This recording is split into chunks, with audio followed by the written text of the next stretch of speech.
রামিসা গুপ্তধন খুঁজতেছে। আমরা এখন পুকুরে গোসল করতে যাচ্ছি। রামিসা নৌকা চালাবে পুকুরে। ভান্ডারপুর হাই স্কুলের পিছনে অনেক বড় একটা পুকুর আছে, সেই পুকুরে আমরা গোসল করতে যাচ্ছি আজকে। অনেক সুন্দর, মাশাআল্লাহ। এখন আমরা সিঁড়ি দিয়ে নিচে নামতেছি, পানির কাছাকাছি যাচ্ছি। একটা ছবি উঠায় তো এখান থেকে। হ্যালো বন্ধুরা, আজকে আমরা পুকুরে ঠাকুর দিবে।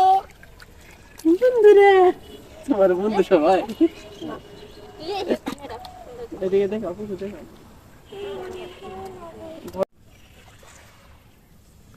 রামিসা নৌকা ছেড়ে দিল পুকুরের মধ্যে।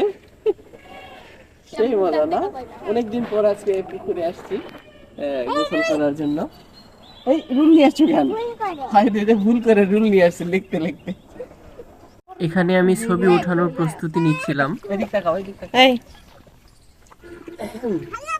অনেকদিন পর পুকুরে গোসল করতে আসলাম।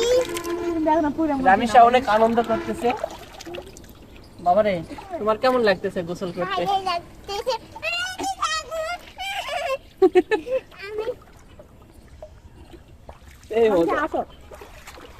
চলো গোসল করি, পুকুরে নেমে যাই।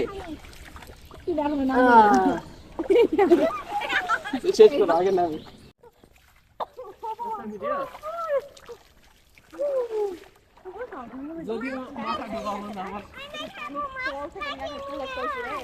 রামিসা আমার কাছে আসবে, সাঁতরে আসো দেখি। সাঁতরাইতে পারো? আসো আসো আসো আসো আসো আসো।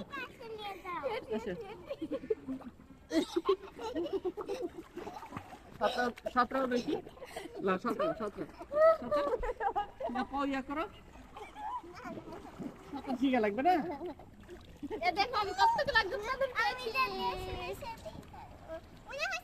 রামিসা গুপ্তধন খুঁজতেছে।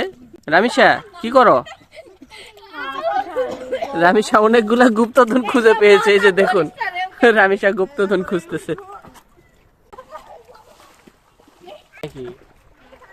সবুজে শ্যামলে ভরা অনেক সুন্দর মনোরম পরিবেশ। কেমন লেগেছে অবশ্যই কমেন্ট করে জানাবেন।